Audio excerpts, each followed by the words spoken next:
el poder de la fe. Este mensaje se complementa o camina muy bien con un mensaje que estuve predicando hace unos 15 días en la house.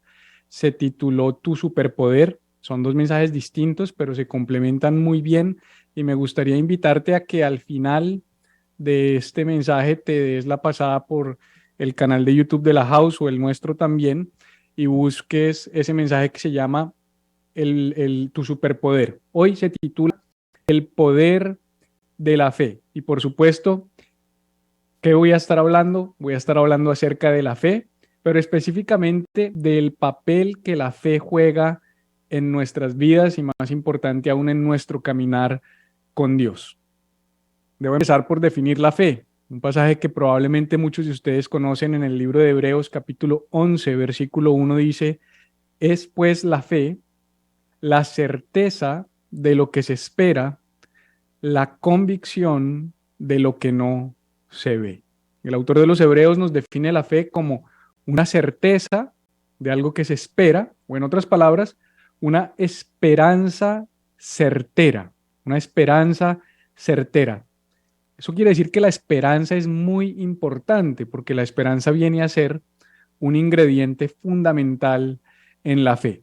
Lo que nos está diciendo la Biblia es que la fe está compuesta por esperanza, una esperanza certera. También dice que es la convicción de lo que no se ve. A veces decimos perder la fe porque no vemos lo que esperamos.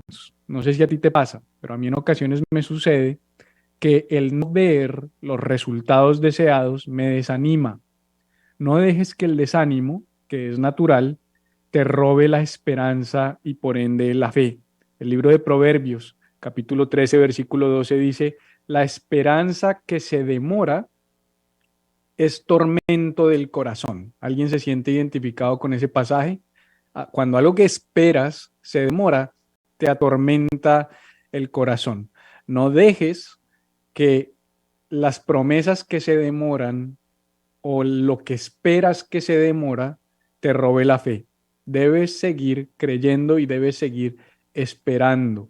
Si dejas que se afecte tu esperanza, se afecta tu corazón. Dice, pero el árbol de vida es el deseo cumplido. Y quiero decirte que a Dios le gusta cumplir nuestros deseos. Dios no es un genio de lámpara que está allí para que le pidamos todo lo que queramos de acuerdo a nuestros deseos carnales, pero Dios es un Padre bueno que se agrada en conceder anhelos y peticiones de tu corazón y de mi corazón. Y vivimos en tiempos difíciles, vivimos en tiempos donde una de las cosas que más está siendo atacada es la esperanza. Veo pueblos sin esperanza, ciudades sin esperanza, naciones sin esperanza. Cuando prendemos las noticias, cuando hablamos con alguien, cuando vemos las redes sociales, constantemente está atacando nuestra fe, se está atacando nuestra esperanza. Quiero decirte que tú y yo no somos ciudadanos de este mundo. Tú y yo no somos ciudadanos de este mundo. A nosotros no nos gobiernan las mismas leyes que gobiernan al resto de las personas. Nuestro Padre es Dios. Nuestro Padre es todopoderoso, es Rey de reyes, es Señor de señores. Él no está limitado por las circunstancias, Él no vive en crisis y a Él no le afecta la escasez ni la situación política o económica. Por supuesto, a nosotros sí porque estamos en este mundo, pero Él es nuestro sustento.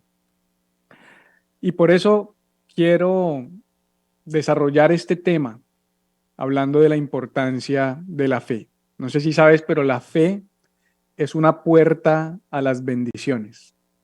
La fe es como una ventana que si tú la cruzas vas a acceder a bendiciones que Dios tiene para tu vida.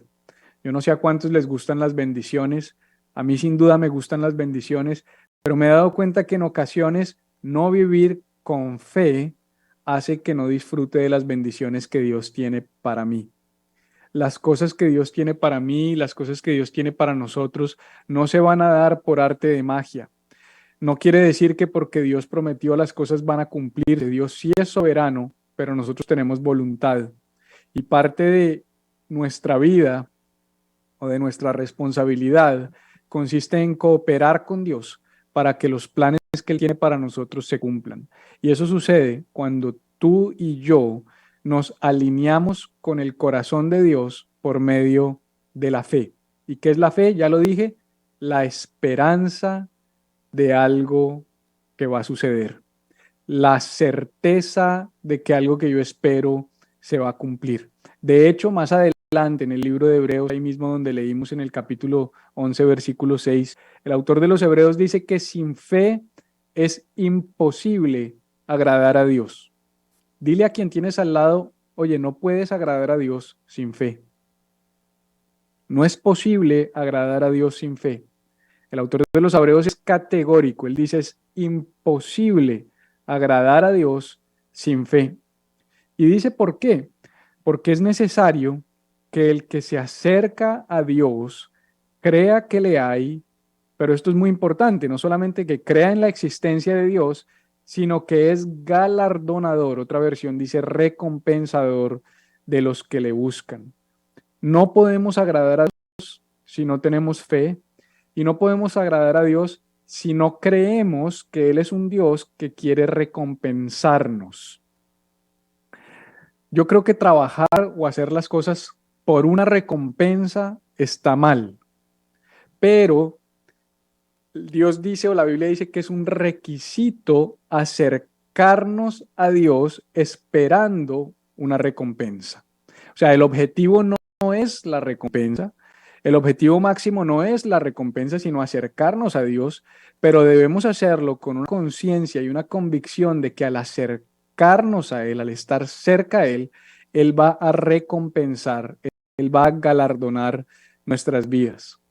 No puede ser nuestra única motivación la recompensa, pero debemos saber que Dios recompensa, porque cuando nos acercamos a Dios sin esperar algo de Él, no lo agradamos. Siempre que te acerques a Dios, acércate a Dios esperando algo de Él. Él es un buen padre y a Él le gusta recompensar a sus hijos. La Biblia nos dice que nosotros siendo malos sabemos dar buenas cosas a nuestros hijos, cuanto más nuestro Padre no nos dará a nosotros todas las cosas cuando se la pedimos. Yo creo que Dios quiere bendecirnos y creo que Dios quiere recompensarnos, pero creo que en ocasiones no vemos esa recompensa porque no tenemos fe. Y la fe no es otra cosa que la expectativa de que Dios hará algo poderoso. ¿Tienes esa expectativa? ¿Tienes esa convicción? ¿Tienes esa esperanza de que Dios va a hacer algo poderoso? ¿O tal vez tienes la expectativa de que el próximo año algo va a salir mal? ¿Tienes la expectativa de que el mundo pronto se va a acabar? ¿Tienes la expectativa de que cada vez el país se va a poner peor? ¿O tienes la expectativa de que la situación económica no va a mejorar? ¿Cuál es tu expectativa? ¿Qué es lo que estás esperando?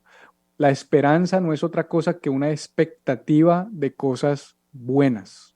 El apóstol Santiago dijo que Él es el Padre de las luces y que de Él desciende toda cosa buena y toda buena dádiva, todo don perfecto desciende de lo alto, dijo el apóstol Santiago. ¿Cuál es tu expectativa en Dios? ¿Qué es lo que estás esperando en Dios? El evangelista Randy Clark, que es famoso y conocido por sus cruzadas de milagros y de sanidades, estaba escuchando un mensaje de él en el que hablaba de cómo elevar el nivel de expectativa antes de las cruzadas de milagros era esencial para poder tener milagros y sanidades. De hecho, él empezó a hacer un ejercicio estadístico en el que comenzó, de acuerdo al tamaño de la audiencia, a determinar por cada 1000 personas cuántas serían sanadas. Y empezó a hacer ejercicios que parecen sencillos, pero que tienen mucho significado. Por ejemplo, empezó a orar por milagros sin subir el nivel de expectativa. Es decir, se subió a la tarima, saludó a las personas, 1000 personas y empezó a orar por sanidades. 3 personas eran sanadas. Pero cuando subía el nivel de expectativa, ¿y cómo lo hacía, Felipe? ¿Cómo puedo subir el nivel de expectativa? Con testimonios, con palabra o con mensajes que elevan el nivel de fe, porque la Biblia dice que la fe viene por el oír y el oír por la palabra de Dios. Por eso es tan importante que tengamos cuidado a qué nos exponemos, porque aquello a lo que te expones tiene la capacidad de elevar tus niveles de expectativa o de reducir tus niveles de expectativa. Y te tengo una noticia, de acuerdo a tu nivel de expectativa, será el nivel de poder manifiesto de Dios en tu vida. Dios no está limitado, Dios es todopoderoso, pero hay un salmo, si no estoy mal, el Salmo 78, donde dice que limitaron al Santo de Israel. Y me llama mucho la atención que una de las cosas que puede limitar el poder de Dios en tu vida es tu fe o la falta de fe. Por eso Jesús, nos cuentan los evangelios, se maravillaba con la mucha fe, pero también se sorprendía de la ausencia o de la poca fe. Hombres de poca fe, le dijo varias veces a sus discípulos. La pregunta es, ¿qué encuentra Dios cuando te mira? ¿Encuentra expectativa, unos niveles de fe elevados, expectativa por cosas buenas, o encuentra una expectativa baja, una expectativa de cosas malas? Dependiendo de lo que Dios encuentre en tu corazón y de lo que encuentre en tu vida y en mi vida, se empieza a gestar nuestra realidad. Yo vengo con esta palabra porque creo que es un momento perfecto, terminando año y próximos a comenzar un nuevo año, en el que debemos elevar más que nada nuestros niveles de expectativa. Ahorita que vienen las resoluciones de año nuevo, que empezamos a hacer ese balance de fin de año y empezamos a ponernos metas y resoluciones para el próximo año, qué importante que más allá de las metas y de las resoluciones, busquemos trabajar realmente en nuestro nivel de fe y nuestro nivel de expectativa. Porque la conclusión de Randy Clark en esto que te estaba contando es que si no se sube el nivel de expectativa, no hay milagros. Y me llama mucho la atención cómo aún en la vida práctica estas cosas pueden tener un efecto. Y sabes, yo creo que podemos tener el ejemplo de Randy Clark o de hombres como Benny Hinn que hacen cruzadas de milagros y las personas son sanadas o no, dependiendo de su fe y de su nivel de expectativa. Pero podemos tener también ejemplos de la vida práctica, de la vida real. No todo es un estadio donde hay miles de cristianos esperando que Dios se manifieste con su poder. Eso no tiene nada de malo, pero también en la vida práctica y en la vida real necesitamos empezar a experimentar el poder de Dios. Hay un libro de David Cook, que es un psicólogo deportivo, es cristiano, y él escribió un libro que no es cristiano, es un libro secular que se llama Greatness o Grandeza. Y en su libro él cuenta varios testimonios porque él por muchos años ha sido el coach deportivo o el psicólogo deportivo de los San Antonio Spurs, uno de los mejores equipos de la NBA, y en su tiempo uno de los grandes postes o de los grandes centros de la NBA, que incluso llegó a jugar con Michael Jordan, no sé si algunos lo recuerdan, David Robinson, tuvo una situación o una etapa de su vida profesional en la que estaba fallando más del 50% de los tiros libres que hacía. Al ser un jugador tan importante, grande, lo que pasaba es que al final de los partidos, específicamente en los últimos minutos del cuarto tiempo, del último cuarto, era al que le venían a hacer la falta y como no hacía los tiros libres, su equipo perdía. Intervino David Cook y empezó a trabajar con él y le hizo un ejercicio muy sencillo, un ejercicio que se lo puedo repetir una y otra vez, pero era básicamente un ejercicio que consistía en imagina un tiro libre. Luego le decía, ahora imagina que eres tú el que va a lanzar ese tiro libre y después le decía, ahora confía que lo puedes hacer e imagínate haciéndolo. Todo un ejercicio de visión, de imaginación, porque la fe inicia en la mente. Nuestro campo de batalla es nuestra mente. Y a partir de hacer ese ejercicio con David Robinson, lo que logró David Cook fue que ese mismo año en el que él le hizo la intervención, David Robinson fuera nombrado MVP, el Most Valuable Player, el jugador más valioso de la liga, y los San Antonio Spurs ganaron ese año los playoffs de la NBA. Unos años más tarde, los que saben de baloncesto y les gusta la NBA pueden identificarse con estos nombres. Quien vino a reemplazar a David Robinson fue Tim Duncan, y también Tim Duncan un tiempo más adelante vino a tener una situación difícil en la que no estaba encestando y no le estaba yendo bien. Su equipo se vino para abajo y David Cook una vez más vino a trabajar con él y el ejercicio que le puso a hacer fue escribir un ensayo sobre cómo crees que se vería tu vida si tú ganas y tu equipo gana el campeonato. Escribe un ensayo, imagínatelo. Siéntate a escribir e imagínate la victoria. ¿Qué creen que pasó?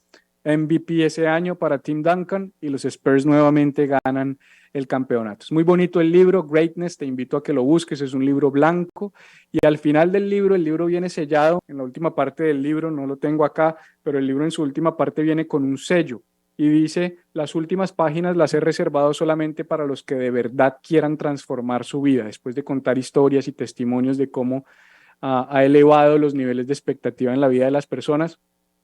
Si abres el sello, te vas a encontrar con que él empieza esas últimas hojas de su libro diciendo, mi secreto realmente está detrás de que conocí a Jesús como Señor y Salvador. Y él cuenta su historia de cómo Jesús transformó su vida y en últimas habla de cómo es Jesús quien tiene la capacidad de transformar nuestra vida. Es la capacidad de vivir con la visión que Dios nos da, entendiendo lo que Dios dice acerca de nosotros y lo que Dios quiere hacer en nosotros. Y es que la Biblia dice 4 veces, en 4 lugares distintos, en el libro de Gálatas, en el libro de Habacuc, en el libro de Hebreos y también aquí en el libro de Romanos, capítulo 1, versículo 17, exactamente estas palabras, mas el justo por la fe vivirá.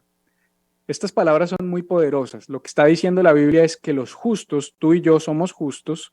Justo significa no una persona buena, justo no significa una persona perfecta, sino justo significa aquel que ha sido declarado justo por la obra de Jesucristo, que es la obra de la justificación. No tengo tiempo de entrar en eso, pero seguramente muchos de ustedes han visto eso en nuestros procesos discipulares.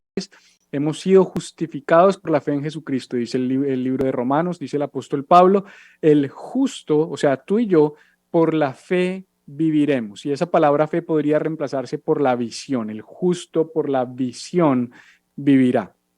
Porque visión no es lo que ven tus ojos, sino visión es ver con los ojos de Dios, es ver lo que Dios ve, es ver lo que Dios tiene para nosotros. La pregunta que yo te haría es, ¿qué sucedería en nuestras vidas si realmente viviéramos por fe? Si realmente envisionáramos constantemente nuestra vida, si todo el tiempo estuviéramos viendo las cosas como Dios las ve, viéndonos a nosotros como Dios nos ve y viendo a las personas que nos rodean como Dios las ve.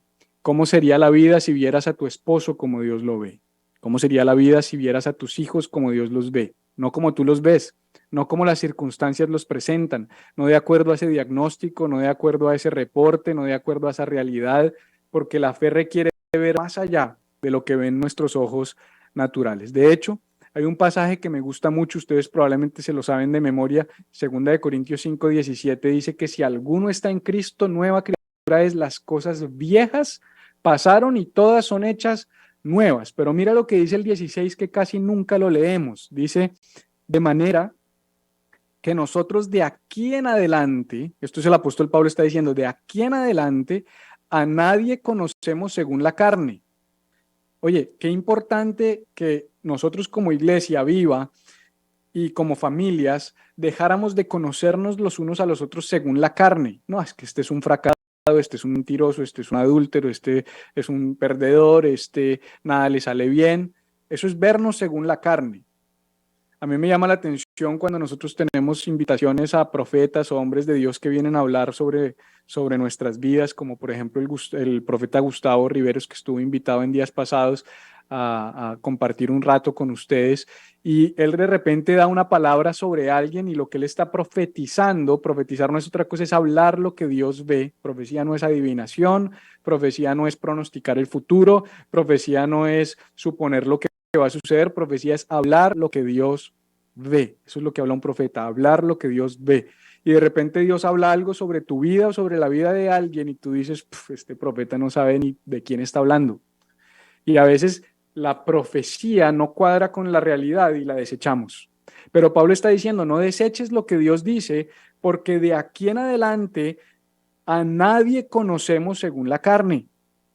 Y aun si a Cristo conocíamos según la carne, ya no lo conocemos así. Y está diciendo, de modo que si alguno está en Cristo, nueva criatura es. Todo lo viejo pasó y todo es hecho nuevo. Tenemos que ser familias donde veamos a las personas como Dios las ve. Tenemos que ser una iglesia donde veamos a los otros como Dios los ve. Tenemos que ser comunidades donde vemos a los demás como Dios los ve. Pero por sobre todas las cosas, necesitas verte como Dios te ve, si tú no te ves a ti mismo como Dios te ve, no vas a poder, no vas a poder ver a los demás como Dios los ve. Por eso Jesús dice, ama a los otros como te amas a ti mismo. Ahora, yo aprendí algo, creer en Jesús nos salva, pero aprendí algo más poderoso, saber que Él cree en nosotros nos transforma. Voy a repetir eso, creer en Jesús nos salva, pero saber que Él cree en mí me transforma. Yo vine a ser transformado cuando entendí que Jesús cree en mí. Yo vine a ser transformado cuando entendí que aunque a veces yo no creo en mí mismo, Él sí cree en mí. Que aunque otros a veces no creen en mí, Él sí cree en mí. Que aunque otros a veces cuestionan y critican mi llamado, mi vida, mis decisiones, Él cree en mí. Creer en Jesús me salvó, pero saber que Él cree en mí me transforma y quiero decirte que Jesús cree en ti. De hecho, ¿qué tal si le dices a la persona que tienes a tu lado, Jesús cree en ti?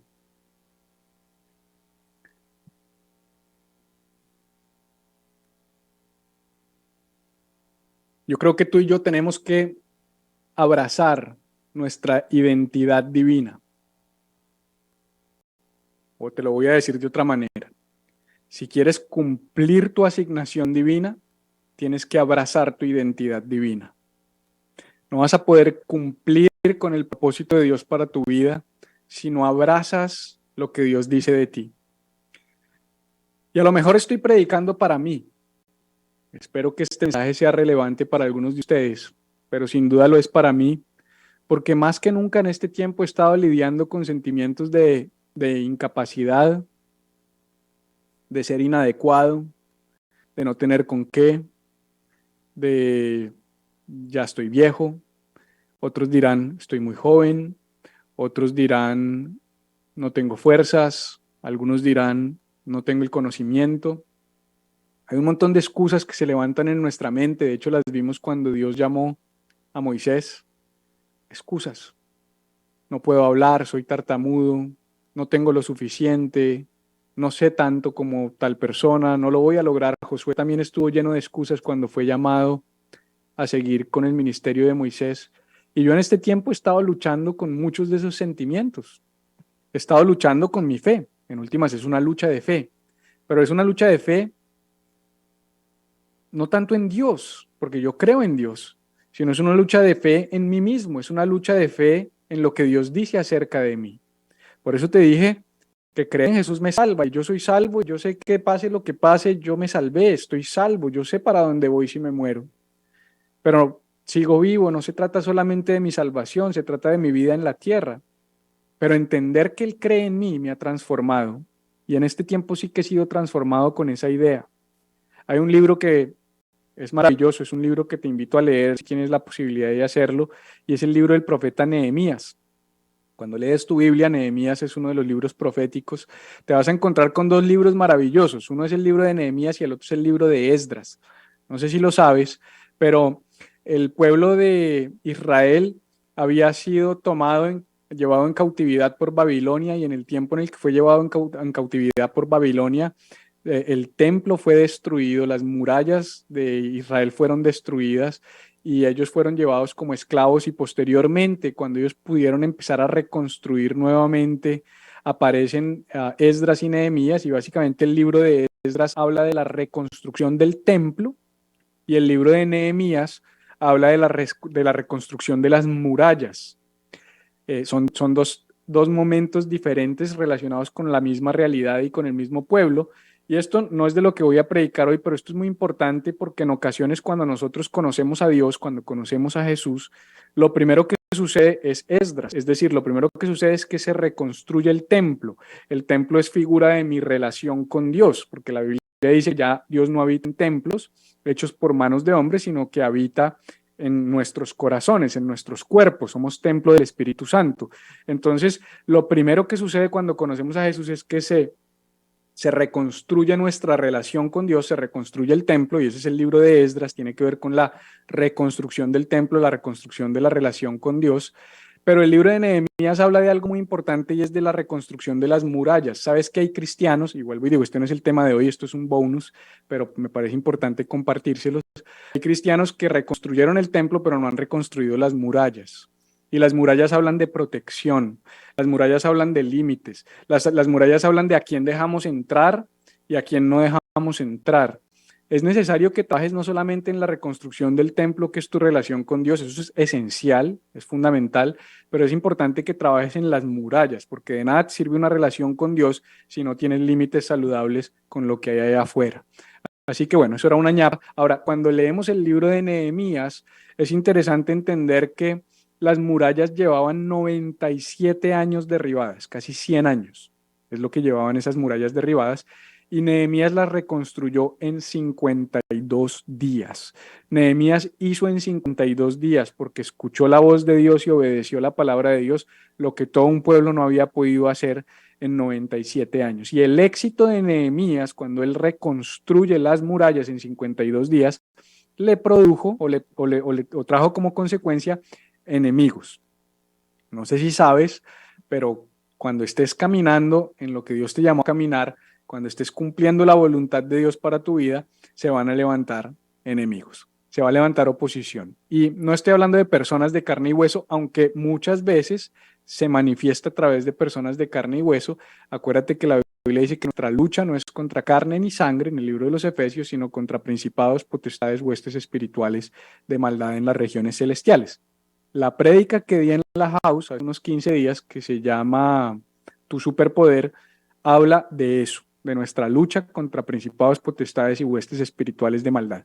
Ve y la escuchas porque se complementa muy bien con esta, pero mientras tanto, no estoy hablando de enemigos de carne y hueso, pero sí estoy hablando de personas que son utilizadas por el mundo espiritual que hay detrás de esos enemigos y que a veces lo que buscan es desanimarnos. Quiero decirte que el plan del enemigo siempre va a ser desanimarte para que no cumplas el propósito que Dios tiene para ti.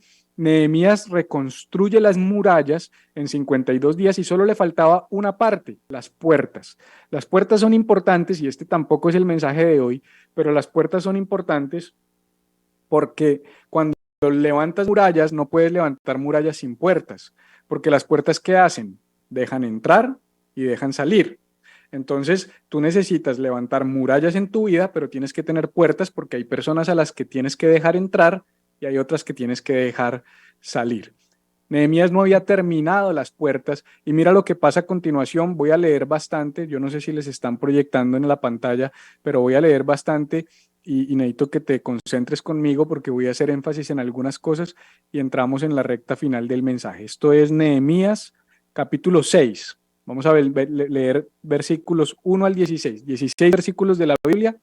Yo no sé cuándo fue que los predicadores tuvimos que empezar a pedir perdón por leer mucho la Biblia en las reuniones de domingo, pero bueno, así se ha vuelto la cosa. Dice así: Sanbalat, Tobías, Gesem, el árabe, y los demás enemigos descubrieron que yo había terminado la reconstrucción de la muralla y que no quedaba ninguna brecha, a pesar de que todavía no habíamos levantado las puertas en sus respectivos lugares. Acuérdate, ya te dije, necesitas tener puertas en las murallas en respectivos lugares. Hay lugares de acceso para tu vida y para tu alma. Ese no es el tema de hoy. Así que Sanbalat y Gesem enviaron un mensaje pidiéndome que me encontrara con ellos en una de las aldeas de la llanura de Ono.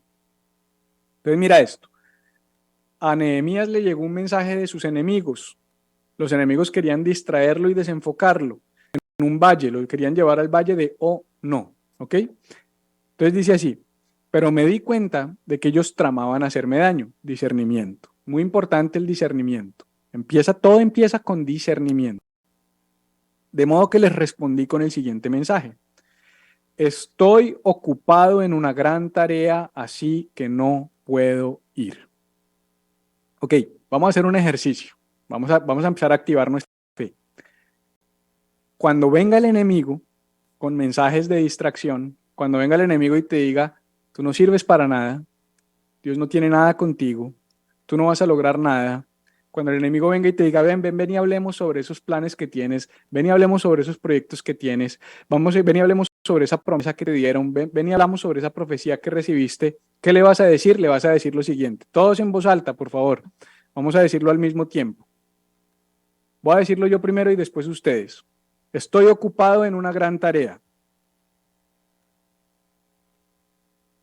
así que no puedo ir. Ahora díselo así. Estoy ocupado, no puedo ir. Cuando el enemigo venga a hablarte, tú le dices, estoy ocupado, no puedo ir. ¿Por qué habría de dejar el trabajo para ir a encontrarme con ustedes? O sea, ¿por qué voy a dejar lo que estoy haciendo, lo que Dios me llamó a hacer, para perder mi tiempo contigo? Mira lo que dice, 4 veces me enviaron el mismo mensaje y cada vez les respondí lo mismo. O sea, ¿qué les respondió? Estoy ocupado, tengo una gran tarea porque Dios me la encomendó, no puedo ir, ¿por qué voy a dejar mi trabajo para verme con ustedes? La quinta vez, porque el enemigo es insistente, dile al que tienes al lado, el enemigo es insistente. La quinta vez, el sirviente de Sanbalat llegó con una carta abierta en su mano que decía, circula un rumor entre las naciones vecinas y Gesem me asegura que es cierto que tú y los judíos piensan rebelarse y que por eso reconstruyen una muralla. Según sus informes, tú te propones ser el rey. También informa que has nombrado profetas en Jerusalén para que proclamen acerca de ti. Atención, hay rey en Judá. Puedes tener la seguridad de que este informe llegará a oídos del rey, de modo que sugiero que vengas a hablar conmigo del asunto. Mira todo lo que se inventaron para distraer a Nehemías. Yo respondí, otra vez discernimiento y carácter. Todo lo que dices es puro cuento. ¿Sabías que todo lo que el enemigo te dice es puro cuento? ¿Sabías que todo lo que el enemigo viene a hablarte de que no sirves, de que no tienes valor, de que Dios no te perdona, de que Dios ya se olvidó de ti, de que estás muy viejo, de que estás muy joven, de que estás muy gordo, de que estás muy cansado, de que estás muy, desde que no tienes formación, de que no tienes conocimiento, de que eres muy pecador, lo que sea? Todo eso es puro cuento. Tú mismo inventaste todo, dijo Nehemías. Solo trataban de intimidarnos. Mira lo que el enemigo siempre quiere hacer, intimidarte. La intimidación tiene que ver con bajar tu nivel de fe, bajar tu nivel de expectativa. Lo que busca el enemigo con la intimidación es bajar tu capacidad de creer. Creían que podrían desalentarnos y detener la obra. De modo que seguí con el trabajo más decidido que nunca. ¿Qué vamos a hacer cuando el enemigo venga a atacarnos? Vamos a seguir con el trabajo más decididos que nunca. Más adelante fui a visitar a Semaías, hijo de Delaía y nieto de un hombre ahí todo extraño que estaba recluido en su casa. Me dijo, reunámonos dentro del templo de Dios y cerremos las puertas con cerrojos. Entonces mira esto, hay personas que te van a hablar para distraerte y sacarte de tu propósito, y cuando no te puedan sacar de tu propósito van a hacer que te encierres. Tus enemigos vienen a matarte esta noche, pero yo respondí, ¿acaso debería una persona en mi posición huir del peligro? ¿Acaso debería alguien en mi posición entrar al templo para salvar su vida? No lo haré. Me di cuenta de que Dios no le había hablado, sino que decía esa profecía contra mí porque Tobías y Sanbalat lo habían contratado. Ellos esperaban intimidarme y hacerme pecar. De esa forma podrían acusarme y desacreditarme. Oh Dios mío, acuérdate de todas las cosas malvadas de Tobías y Sanbalat y recuerda a la profetisa Noadías y a todos los profetas como ella que trataron de intimidarme. Así que el 2 de octubre, a los 52 días después de comenzar la obra, se terminó la muralla. Cuando se dieron cuenta de que esta obra había sido realizada con la ayuda de nuestro Dios. No desfallezcas, porque todo lo que Dios te ha llamado a hacer, si perseveras y si resistes los ataques del enemigo y las mentiras del enemigo, cuando menos pienses, en un tiempo milagroso, vas a ver la obra terminada. El problema es que el miedo es fe en el Dios incorrecto. Y a veces vivimos llenos de miedo. A veces tenemos miedos que nos paralizan. Yo me acuerdo cuando hace mucho tiempo, hace varios años ya, nos entrenaron para echar fuera demonios, por allá en el año, bueno, no recuerdo el año, pero hace varios años ya, incluso fue al mismo tiempo con los pastores Willy Caro, recibimos entrenamientos para echar fuera demonios. Y yo me acuerdo que una de las cosas que nos enseñaron es a no demostrar miedo. Nos decían, los demonios pueden oler el miedo, pueden percibir el miedo. Y sabes, el mundo espiritual puede percibir el miedo. Es como cuando a uno le dicen, ese perro es bravo, no le muestre miedo, que si le muestra miedo lo muerde. Yo creo que el miedo, al ser fe en el Dios incorrecto, nos paraliza y nos impide conquistar todo lo que Dios tiene para nosotros. Por eso siempre la Biblia nos está invitando a cambiar nuestro miedo por fe. Fe es expectativa y esperanza en el Dios correcto. Fe es una esperanza y una expectativa y una convicción puesta en el Dios correcto que se llama Jesucristo. Cuando tenemos miedo no estamos adorando a Dios. Necesitamos estar convencidos de lo que Dios nos ha llamado a hacer. Necesitamos creer en nosotros mismos, porque si no creemos en nosotros mismos nunca vamos a conquistar lo que Dios nos ha llamado a hacer. Hay una historia y con esta historia ya empiezo a terminar. Está en el libro de Números. Acuérdate que Dios le había prometido al pueblo de Israel llevarlos a la tierra prometida. Esta fue una promesa que empezó muchos años atrás y que Moisés, después de sacar al pueblo de Israel de la esclavitud en Egipto, estuvo deambulando en el desierto por varios años, aún varias generaciones estuvieron en el desierto, y en algún momento, llegando al borde de la tierra prometida, Moisés dice, voy a mandar unos espías para que inspeccionen la tierra. Y él manda 12 espías para sentir la tierra, para probar la tierra, y los espías fueron y vieron la tierra, los 12 hombres fueron y vieron la tierra, y al regresar con el reporte es increíble porque 10 de ellos vinieron con un reporte y 2 de ellos tenían otro reporte y los reportes no se parecían, pero era la misma tierra.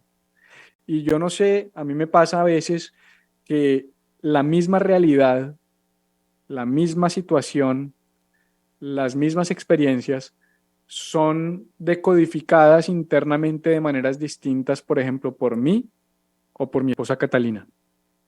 En una situación a veces yo me ahogo en un vaso de agua, ya Dios se olvidó de nosotros, ya no tenemos futuro, mi vida ya acabó acá, el ministerio acabó acá. Empiezo a pensar un montón de cosas y empiezo a darle rienda suelta a esos pensamientos que no debemos darles rienda suelta. Y por eso te dije que este mensaje es para mí. Y ella me dice, yo veo todo lo contrario, yo veo la bondad de Dios, yo estoy agradecida, yo veo que Dios ha sido fiel. Y es esta historia de estos 12 espías. Los 2 espías fueron a la tierra, 10 vienen con un reporte negativo, 2 con un reporte positivo. ¿Qué vieron diferente? No tiene nada que ver con lo que vieron diferente, vieron lo mismo. El problema no está en lo que vieron, el problema está en su visión, el problema está en su esperanza, el problema está en su expectativa. Y el resultado de su expectativa es determinante, porque los 10 que vieron el resultado negativo nunca entraron a la tierra, pero los 2 que vieron el resultado positivo y que lo comunicaron fueron los que entraron y conquistaron la tierra, que fueron Josué y Caleb. Pero hay un pasaje que me llama la atención de toda esta historia de cuando ellos vuelven con el reporte negativo. Mira lo que en Números 13:33 dice, hasta había, estos son los 10 espías que daban el reporte negativo, dice, hasta había allí gigantes, los descendientes de Anac. Al lado de ellos nos sentíamos como saltamontes y así nos miraban ellos. No sé si te das cuenta del principio espiritual que esconde este pasaje, pero aquí se revela un principio tremendo, y es que como tú te sientas, los demás te ven. Como tú te veas a ti mismo, los demás te perciben. Otra versión dice, y nos veíamos a nosotros mismos como langostas y así les parecíamos a ellos. Tienes que tener cuidado de cómo te ves a ti mismo, porque como te veas a ti mismo, te ve el mundo espiritual que te rodea y te ven las personas que te rodean. Por eso nosotros tenemos que empezar por vernos como Dios nos ve, no vernos como langostas. Cuando tú te ves como una langosta, todo lo demás es gigante.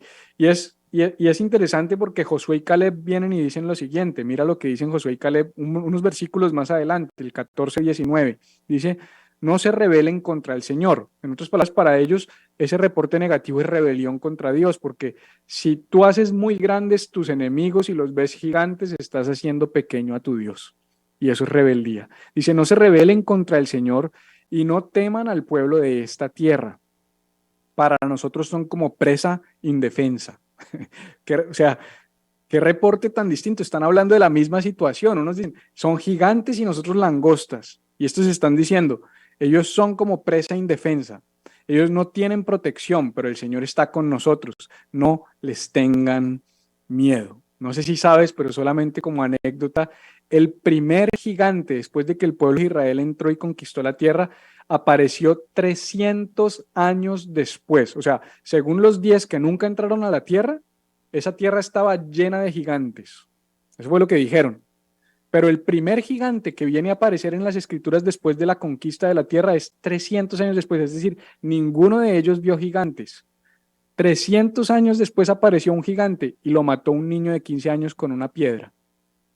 Estuvieron 40 años en el desierto y muchos nunca entraron a la tierra por miedo a una realidad de su mente, pero no una realidad de la tierra.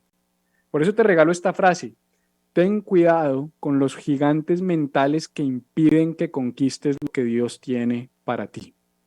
¿Será que puedes pensar en 2, 3 gigantes mentales que te han limitado de conquistar lo que Dios tiene para ti? Yo nunca puedo, a mí todo me sale mal, yo no nací para tener eso. No sé cuáles sean tus gigantes mentales, no sé cuáles sean las limitaciones que hay en tu mente, pero no dejes que gigantes inexistentes que solo existen en tu mente te impidan conquistar lo que Dios te ha llamado a conquistar. Me llama mucho la atención, y esto solo es una conexión que yo hago por medio de la lectura de las escrituras, pero me llama mucho la atención que Juan el Bautista dice en la Biblia que comía langostas con miel. Y yo siento que eso es como una palabra profética en la que lo que nos está diciendo las escrituras es las langostas. Ellos se veían como langostas. Juan el Bautista se comía esas langostas con miel. Cómete tus miedos. No tengas temor. No los vocalices, no los verbalices. No permitas que tus miedos te impidan conquistar lo que Dios tiene para ti. Tenemos un Dios grande. Tenemos un Dios que nos recompensa. Tenemos un Dios que tiene cosas buenas para nosotros. No importa lo que diga la ciencia, no importa lo que digan los médicos, no importa lo que diga la economía, no importa lo que digan las noticias, no importa lo que digan los reportes, no importa lo que diga la Organización Mundial de la Salud. Yo quiero que tú vivas por lo que importa, que es lo que Dios dice. Dios dice que Él es bueno. Dios dice que los planes que Él tiene para ti son de bien y no de calamidad. Dios dice que sus caminos son más altos que los nuestros y sus planes son mejores que los nuestros. Por eso te regalo esto que escribí. La fe ve lo invisible, cree lo imposible y hace lo improbable. Y esa es la vida que yo te invito a tener en el 2023. Una vida donde veas lo invisible, o sea, lo que nadie ve. Así te digan loco, yo sí lo veo. Yo veo que las cosas van a estar bien. Yo veo un buen panorama para mi vida y para mi familia. Yo veo una buena economía para mi casa. Yo veo una buena realidad para mis hijos. Cree lo imposible. Si nadie más lo cree, tú puedes creerlo. Si 10 más están diciendo que no, tú no tienes por qué unirte a ese reporte. Tú sigue creyendo lo que Dios te llamó a creer. Dios es más grande que nuestros problemas y que nuestros miedos. Y hace lo improbable porque la fe tiene que tener acción, no puede quedarse solamente en los pensamientos. En otras palabras, la fe crea una realidad alternativa. Y así iba a llamar a esta prédica, pero al fin decidí mantenerle el nombre del poder de la fe, pero le iba a llamar una realidad alternativa. Y yo creo que de ti y de mí depende qué tipo de realidad vamos a vivir el año entrante. Yo quiero una realidad alternativa. Yo no quiero la realidad que todo el mundo está pronosticando. Yo no quiero la realidad que todo el mundo está creyendo. Yo no quiero la realidad que las noticias están diciendo. Si me hablan de crisis, si me hablan de tiempos difíciles, si me hablan de adversidad, puede ser que eso suceda en el mundo, pero mi realidad va a ser otra. La Biblia dice que Isaac prosperó en tiempos de hambruna y de sequía. Yo creo que en Dios podemos seguir prosperando, yo creo que en Dios podemos seguir avanzando, yo creo que en Dios podemos seguir siendo bendecidos porque Él es nuestro Jireh, Él es nuestro proveedor. Por eso en estos tiempos adversos que vivimos, en estos tiempos difíciles que se vienen, tú y yo debemos entrar por fe a la realidad divina.